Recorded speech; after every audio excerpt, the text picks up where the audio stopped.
Olá, gente, tudo bem com vocês? Aqui é a professora Silvia, né? Hoje a gente vai aprender aqui, ó, por que que você veio no mundo, né? Você veio no mundo porque o seu pai e sua mãe se encantaram. Então, hoje a gente vai aprender sobre o sistema reprodutor masculino e sobre o sistema reprodutor feminino. Foca na aula, que ela é bem legal, tá? Vamos lá? Primeiro, vamos falar um pouquinho sobre reprodução humana, né? O que é a reprodução humana? Para que haja o surgimento, né? Para que você tivesse nascido, né? Os seus pais tiveram que se reproduzir sexuadamente, né? Senão você não estaria aqui de forma alguma, né? O óvulo da tua mãe, né? Foi encontrado pelo espermatozoide do seu pai e você nasceu. A história é essa que te contam, né? Mas será que é assim realmente que acontece? Vamos lá. Primeiro, né? A reprodução sexuada. O homem tem uma célula germinativa chamada espermatozoide. A mulher tem uma célula germinativa chamada óvulo. Para que você esteja aí, tiveram que ter uma união, né? Você foi o mais forte entre milhares de irmãos espermatozoides, né? Se você soubesse que você ia ter essa vida, você nem teria corrido tanto, fala sério, né? Eu não teria, né? Mas tudo bem. Quem disse que eu deveria ser a mais forte? Não deveria nem estar aqui, mas tudo bem, né? Então a gente se reproduz, a raça humana se reproduz sexualmente, tá bom? Quando que a reprodução humana ela foi considerada através de espermatozoide, óvulo e tal? Tem um carinha aqui, ó, chamado Leeuwenhoek. Vocês vão ouvir falar dele em microbiologia se vocês já não ouviram, tá? Em 1667, esse cara observou espermatozoides com auxílio de um microscópio, assim, rudimentar. Era praticamente uma lupa. Não me pergunte o que ele estava fazendo. Simplesmente ele pegou, ele desconfiou que, né, o líquido expelido pelo homem durante, né, o ato sexual, ele tivesse a ver com a reprodução, que até então era considerada como uma divindade, como uma coisa divina, tá? Então a mulher engravidava porque Deus queria, e na verdade hoje a gente sabe que a mulher engravida se ela quiser, tá? Então, assim, com os avanços da ciência, né? O que o Leeuwenhoek aqui descobriu em 1666 só foi confirmado no século XIX. Então, olha só, esse cara era inteligente pra caramba. Ele, gente, é considerado um dos fundadores da microbiologia, tá bom? É bem interessante.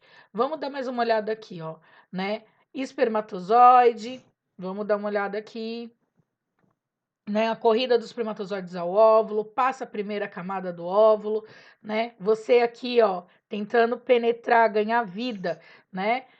Você vai conseguir? Deus sabe, né? Que você está aqui presente porque você conseguiu. Então, ó, penetrou, entrou no óvulo e pá, você, né? A gente vai ver isso daqui um pouquinho mais a fundo.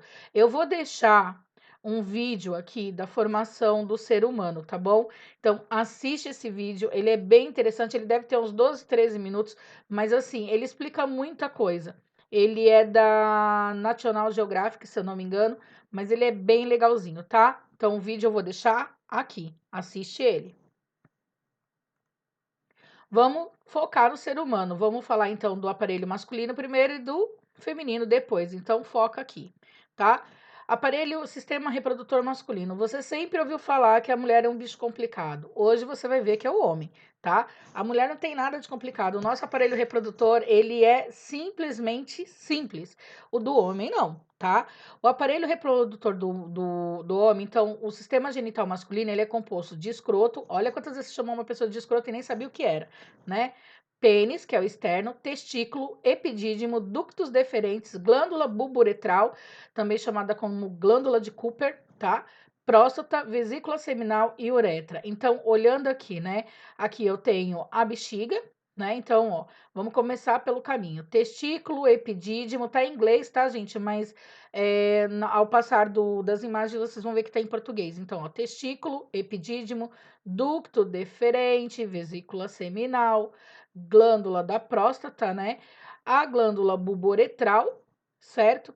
E aqui a gente vai ter a uretra, tá? A uretra do homem ela é sempre maior do que a da mulher. Então vamos começar a conhecer cada pedacinho e saber para que serve, né?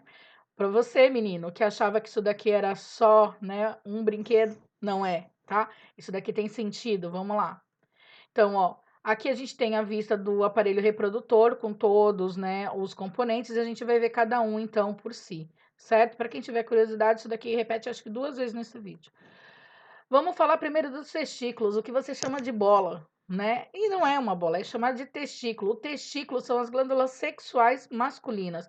É elas que produzem a testosterona, é elas que te dá esse ar de másculo, né? Então, assim, testosterona à torta e à direita, tá?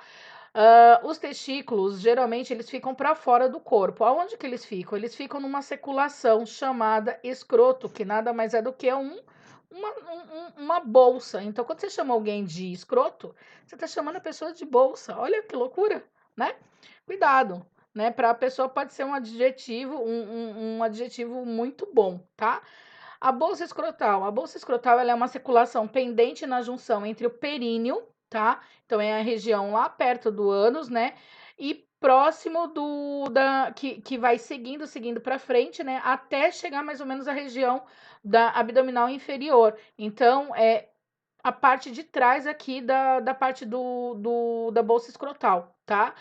Sua função é conter os testículos fora da cavidade corporal. Por quê? Porque no homem o testículo ele é sensível ao calor, gente, né?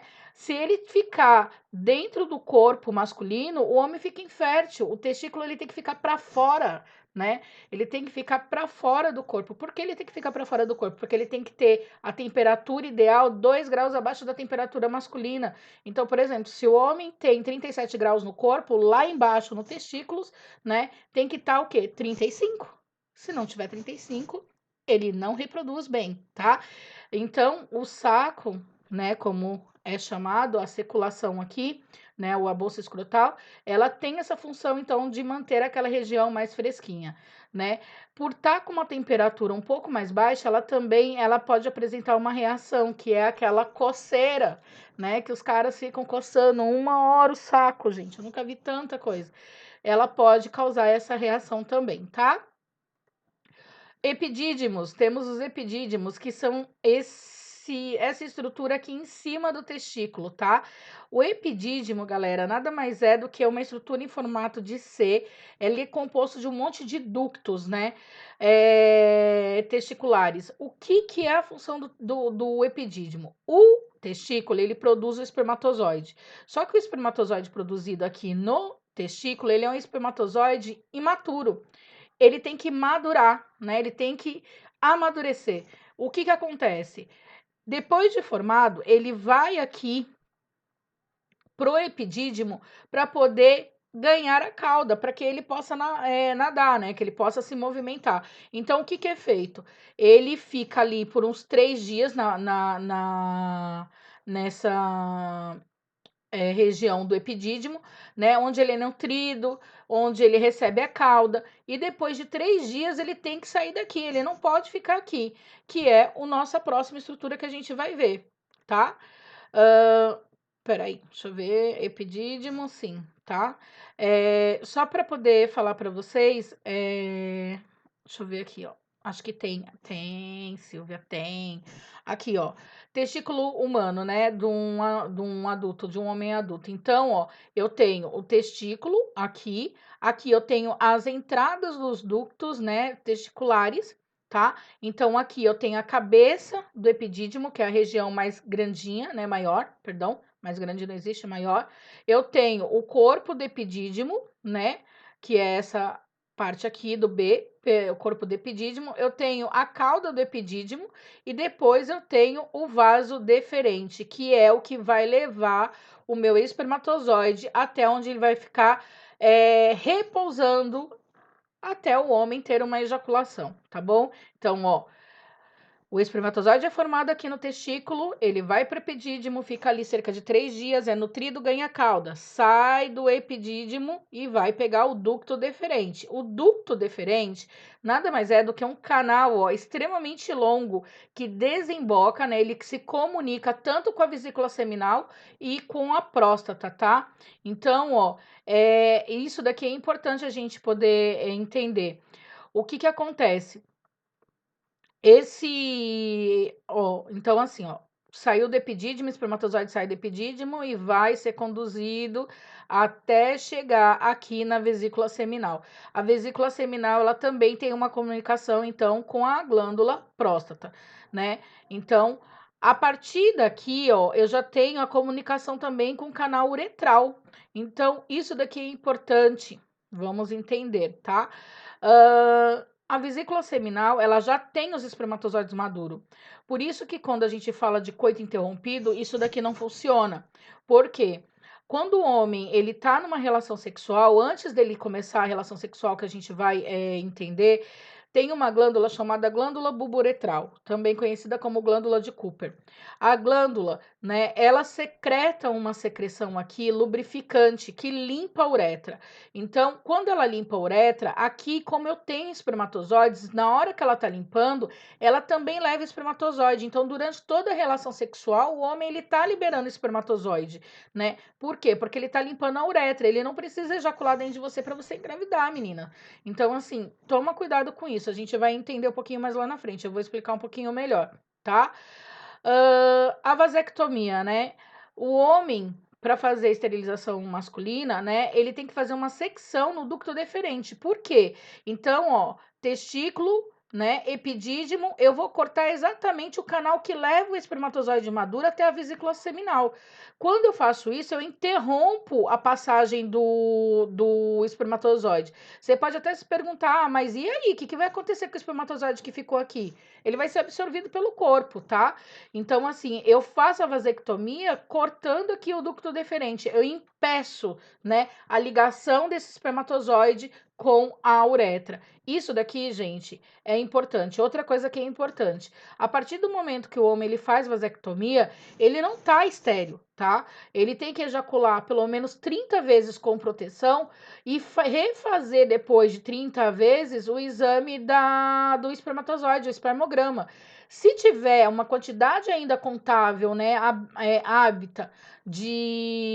hábil, perdão, de espermatozoide, tá? Esse homem ele vai voltar para casa, vai ejacular mais 30 vezes e vai refazer de novo o espermograma. Ele só vai ser considerado estéril quando o espermograma dele vier com uma contagem inviável de espermatozoide. Isso daqui é para orientação, porque muitos caras vão lá, fazem a vasectomia e acham que podem sair aí pegando todas. Ele vai ser pai, tá? Aí ele vai falar assim: ah, mas o filho não é meu. Claro que é, né? Ele fez o quê? O processo errado. Então, assim, não basta só fazer a vasectomia, cortar o ducto deferente, eu tenho que seguir todo um procedimento. E eu tenho que refazer os exames depois de um ano para ver se esse tubo aqui, ó, ele não religou. Então, isso daqui é a vasectomia, é feita no ducto deferente, tá bom? Agora a gente vai para a vesícula seminal. A vesícula seminal, né? Nada mais é, ó, então aqui, ó, ducto deferente, os espermatozoides vindo, né, pra cá, e aqui eu tenho a vesícula seminal. A vesícula seminal, ela produz, né, o líquido seminal. É um líquido também nutritivo que mantém os espermatozoides aqui, ó, né, presentes por um bom tempo, tá? Enquanto o homem não ejacular, esses espermatozoides, eles vão ficando aqui, daí você vai falar, nossa, professora, mas ele mantém esse espermatozoide aqui por quanto tempo, né? A vida do espermatozoide não é tão grande, tá, gente, relacionada às outras células.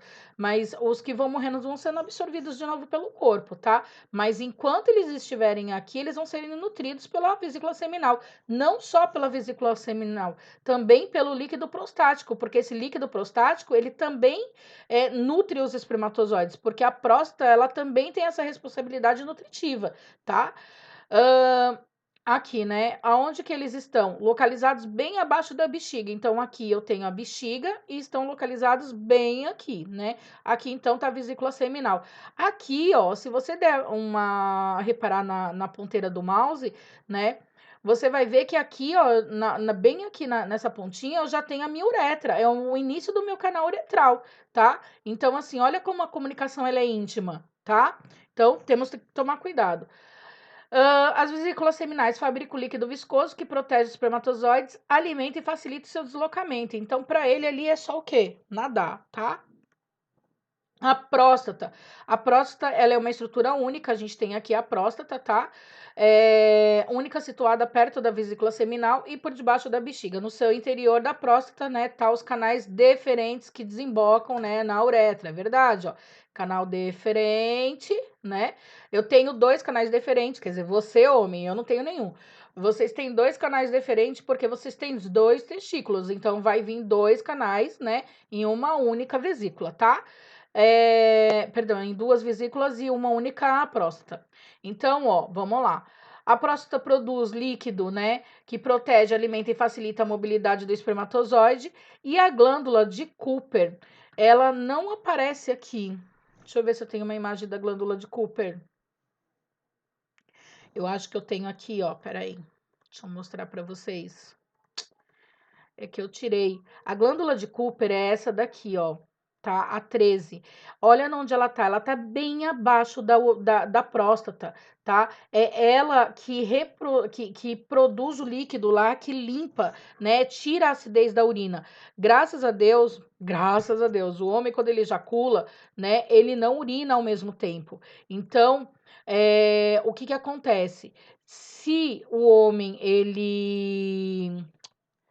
ele fizesse os 2, a gente estaria ferrada, né. Então, assim, a glândula de Cooper, ela também é importante, porque ela produz um líquido produtivo, um líquido, claro, tá, que neutraliza, né, a urina, que ficou o vestígio da urina ali no canal uretral, limpa, mas esse líquido, ele também pode ter espermatozoide. Por isso, gente, que não precisa ter a penetração. Só o fato, né, da fricção do pênis, da glande peniana, né, com esse líquido na vagina que tá lubrificada, isso daí já é uma piscina para o espermatozoide, porque o homem ele tá liberando esse líquido cheio de espermatozoide. Então, assim, aí você fala, ah, mas eu engravidei e nem fiz nada. Obviamente, você não precisou. O espermatozoide, quando saiu do seu parceiro, ele encontrou em você o quê? Uma piscina. Ele falou, opa, olha aqui, né? Só nadar, vamos nadar. E é isso que acaba acontecendo, tá? A uretra, né? Então vamos lá. A uretra. A uretra, ó, é esse canal aqui que a gente tá vendo. Olha o tamanho da uretra masculina. A uretra masculina, ela é gigantesca, tá bom? Então, assim, ela deve ter cerca de 15 centímetros, tá? Então, ó, cada porção aqui eu sei de onde vem, ó. Então, aqui é a uretra que passa por dentro, né, dos canais reprodutores aqui, né, que se encontra com os canais reprodutores masculinos, tá? Não esqueça disso. Então, ó, a uretra no homem apenas, porque a gente não, a gente tem um canal uretral e um canal vaginal, tá? No homem, a uretra é por onde passa tanto o sêmen quanto a urina, tá? O seu funcionamento ele é regulado por um pequeno músculo que impede a saída dos dois líquidos ao mesmo tempo. Amém, Deus, amém. Né? Temos que pensar assim. Então, ó, a gente tem aqui a uretra enorme, né? Uma curiosidade sobre o aparelho reprodutor masculino, gente, é que o homem, para pegar uma infecção urinária, ele demora muito mais do que uma mulher. Porque a bactéria que chegar aqui, ou o micro-organismo que chegar aqui, ó, ele tem praticamente uma via imensa, né? Daqui a Pernambuco, mais ou menos, para poder chegar, ó, né? E causar uma infecção. A uretra feminina, ela é minúscula, ela tem 5 centímetros apenas. Então você imagine, por isso que a mulher ela tem mais recorrência de infecção do que o homem, certo? Não esquece disso não, tá bom? Aqui a gente tem uma visão do aparelho masculino, né? Então vamos fazer uma revisão. Ó, testículo, epidídimo, ductos deferentes, né? Que vão desembocar aqui no canal da uretra. Aqui eu tenho a vesícula seminal, onde os espermatozoides ficam, né? Maduro ficam aqui.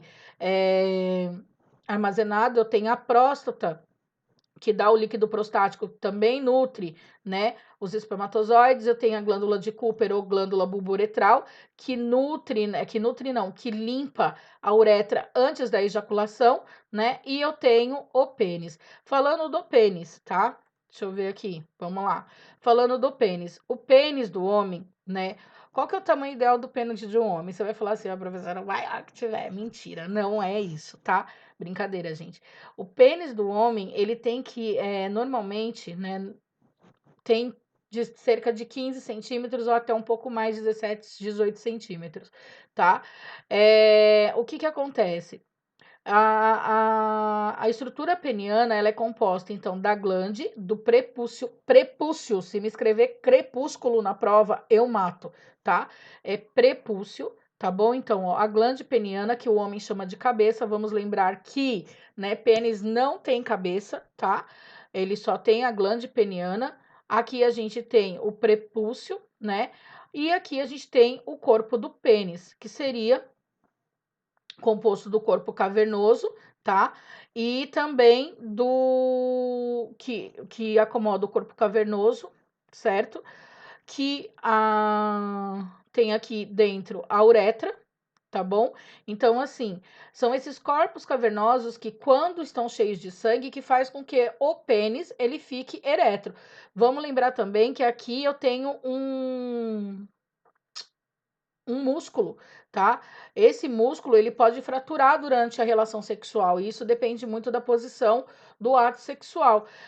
O músculo peniano, uma vez fraturado, gente, vai ganhar uma prótese aí pro resto da vida, tá? Então, cuidado, se você acha que isso daqui pode fazer tudo, não pode, não faz mágica com ele, não, tá bom? Então, ó, aqui a gente tem a região do períneo que eu falei para vocês, né? É essa região aqui, ó, que vai desse ponto, né, mais ou menos até aonde sai a entrada do ânus, tá bom? Na relação homossexual, né, que muita gente pergunta, por que que o homem homossexual ele sente prazer? Porque a entrada do pênis pelo ânus, ele projeta em cima da próstata. A próstata, ela é extremamente excitável, tá? Por isso que o homem na relação sexual anal, ele sente prazer, tá bom? Então, ó, aqui a gente tem todas as estruturas, só para repassar para a gente ir para o feminino, né? Eu tenho testículo que produz espermatozoide, epidídimo que matura o meu espermatozoide, ducto deferente que conduz o meu espermatozoide até a vesícula seminal.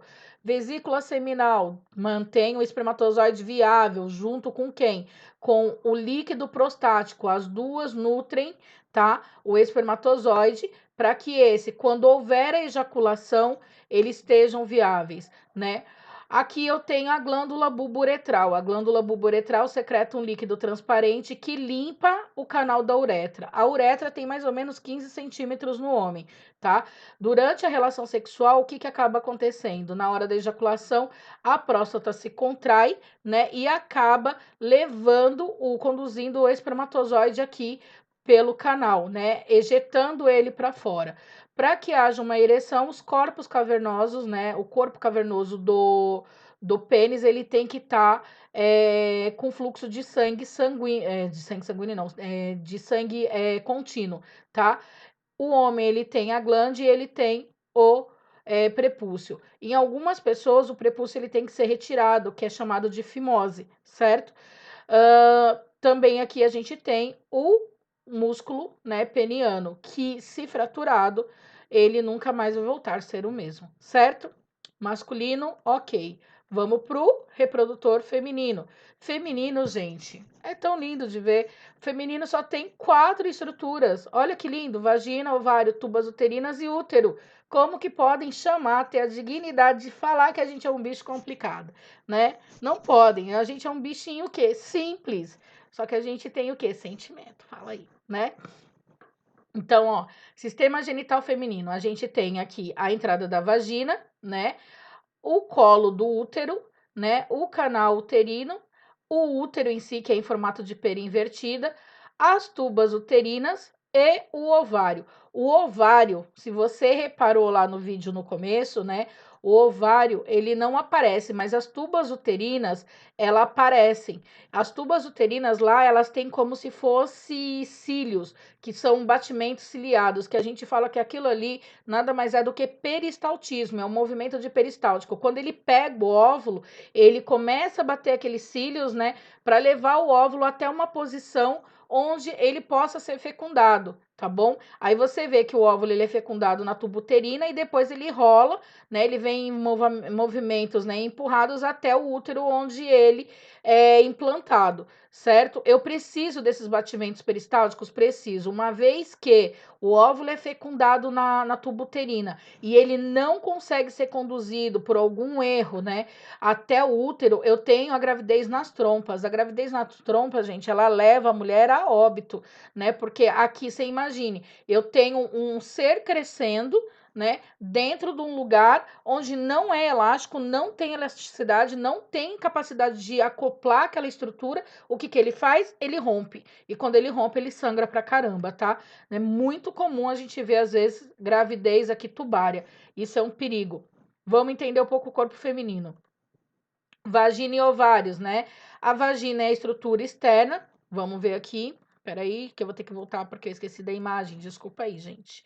A vagina, né? A gente vê aqui a estrutura externa, ela é composta pelos grandes lábios e os pequenos lábios, a abertura da vagina, a uretra feminina, lembra que eu falei, graças a Deus, o nosso sistema reprodutor ele é separado, né? A gente urina por um orifício e reproduz por outro, né? Não é que nem o homem.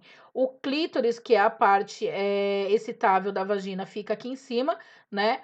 Aqui a gente também tem a região do períneo. A região do períneo, ela é a região que vai do final da vagina praticamente ao início aqui do ânus, tá? É aqui que faz o corte de episiotomia, né? Quando é necessário, quando não tem, a criança não apresenta passagem, né? Pelo um erro médico. Então, vamos lá. Ó, anatomia, então. Vamos conhecer. A vagina, né? Vamos falar um pouquinho da vagina. Deixa eu ver se esse daqui é isso mesmo. Então, vamos falar um pouquinho aqui da vagina. A vagina é um canal de 8 a 10 centímetros. De 8 a 10 centímetros. Liga, né? Foca na visão. Dentro da sua vagina, embora ela seja muito elástica, né? A gente tem que tomar cuidado. Meninas, o que eu vou falar agora pode parecer até besteira, mas não é. É pegar, sair com um parceiro, né? Que seja, assim, o kit bengala, né? Vamos falar dessa forma, que seja muito avantajado pela região peniana, não é vantagem, tá? Por quê? Quando há penetração, né, a vagina, por ela ter essa capacidade de acoplamento, o que acaba acontecendo? O homem, ele acaba forçando, né, a entrada aqui, ó, na região da cérvix uterina, ele acaba empurrando, né, isso daqui para dentro. Se você tiver um DIU aqui, né, o que vai acontecer? Você vai deslocar o DIU, ele vai empurrar o seu DIU para dentro. Então, assim, isso daí também não é vantagem, tá? Então, ó, a vagina ela é um canal de 8 a 10 centímetros de comprimento, de paredes elásticas, sim, que se liga ao colo do útero, né? Liga aqui ao colo do útero. Liga o colo do útero aos genitais externos. Ela contém os grandes lábios, os pequenos lábios, um de cada lado, né? Porém, internamente, né? Ou com a sua abertura internamente. Ela possui duas glândulas denominadas glândulas de Bartholin, que secretam um muco lubrificante. A glândula de Bartholin, ela fica exatamente aqui, ó, no final da vagina, tá? São duas glândulas imperceptíveis, a gente não enxerga praticamente a abertura dela, só que elas são extremamente importantes. A vagina da mulher, ela tem que ficar lubrificada, ela sempre vai ficar lubrificada, mas durante a relação sexual, essa glândula ela secreta mais líquido, que deixa a vagina extremamente lubrificada. A glândula de Bartholin é extremamente essencial, só que pode acontecer o quê? Durante o ato sexual, ou por má higienização, ou por calça muito apertada, essa glândula obstruir e inflamar, tá? Eu não quero nem falar para vocês o que seria essa dor, porque assim, no primeiro dia, a mulher ela vai sentir como se fosse um carocinho do tamanho de uma ervilha do lado da vagina. No segundo dia, esse caroço já está do tamanho de uma azeitona. No terceiro dia, ele é um limão, tá?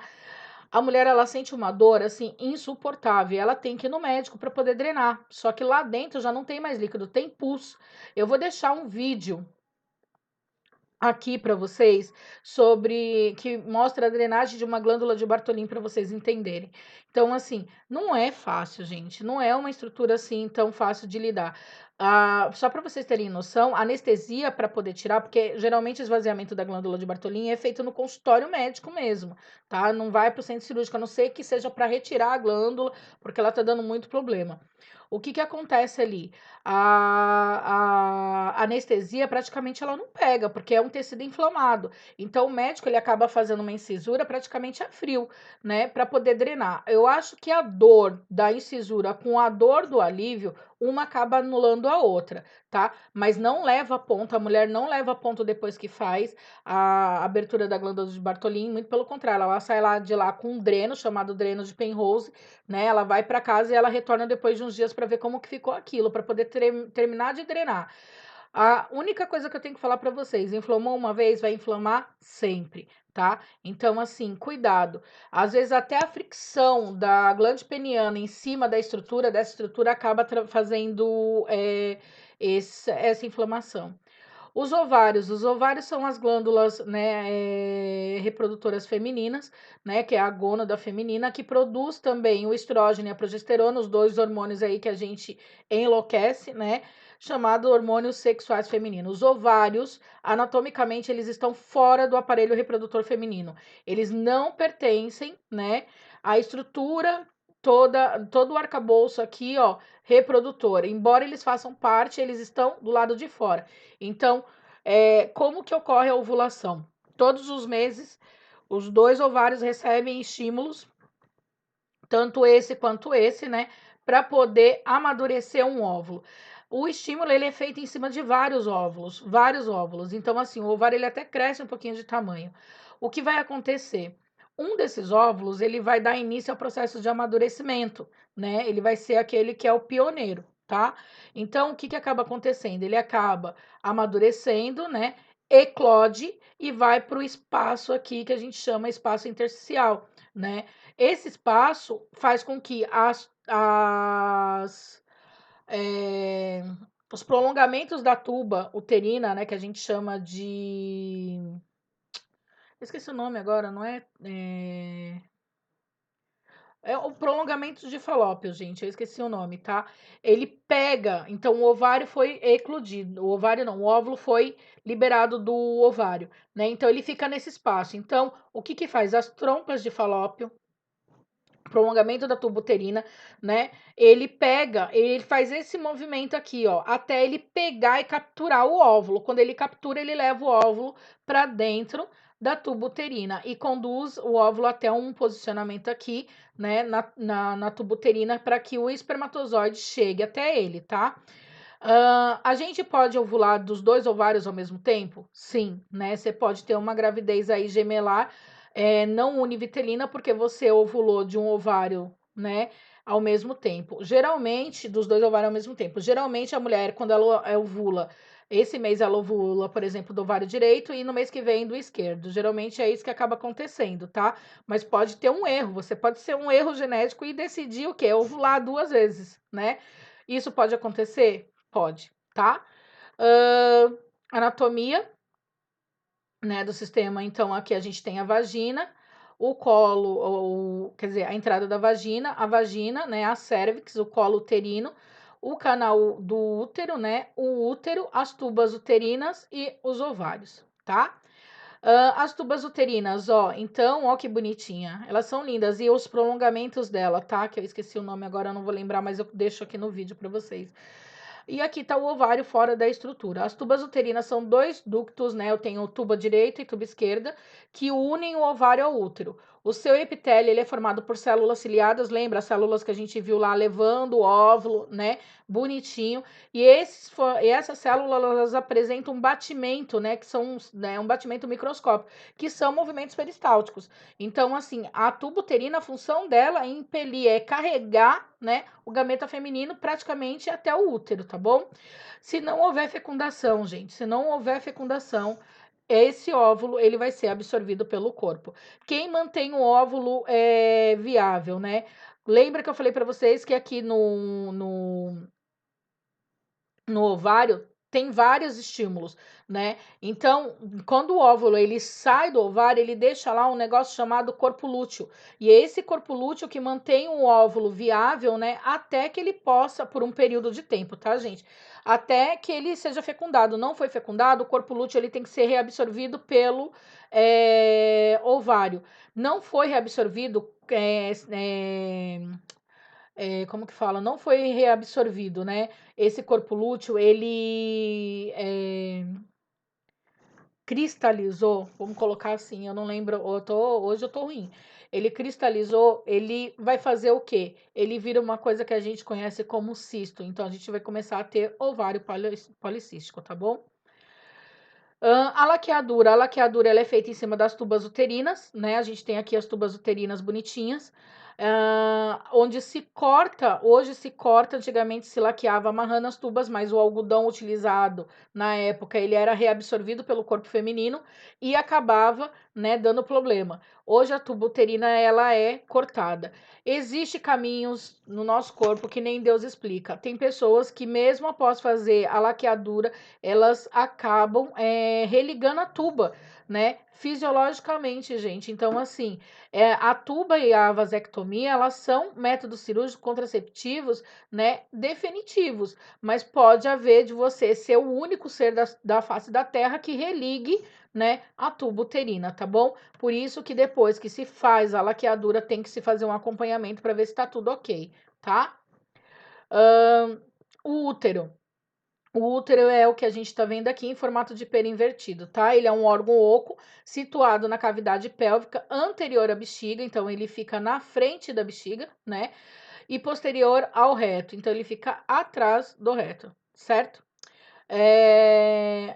A gente vai colocar aqui, ó, de parede, né, muscular espessa, ele tem o miométrio.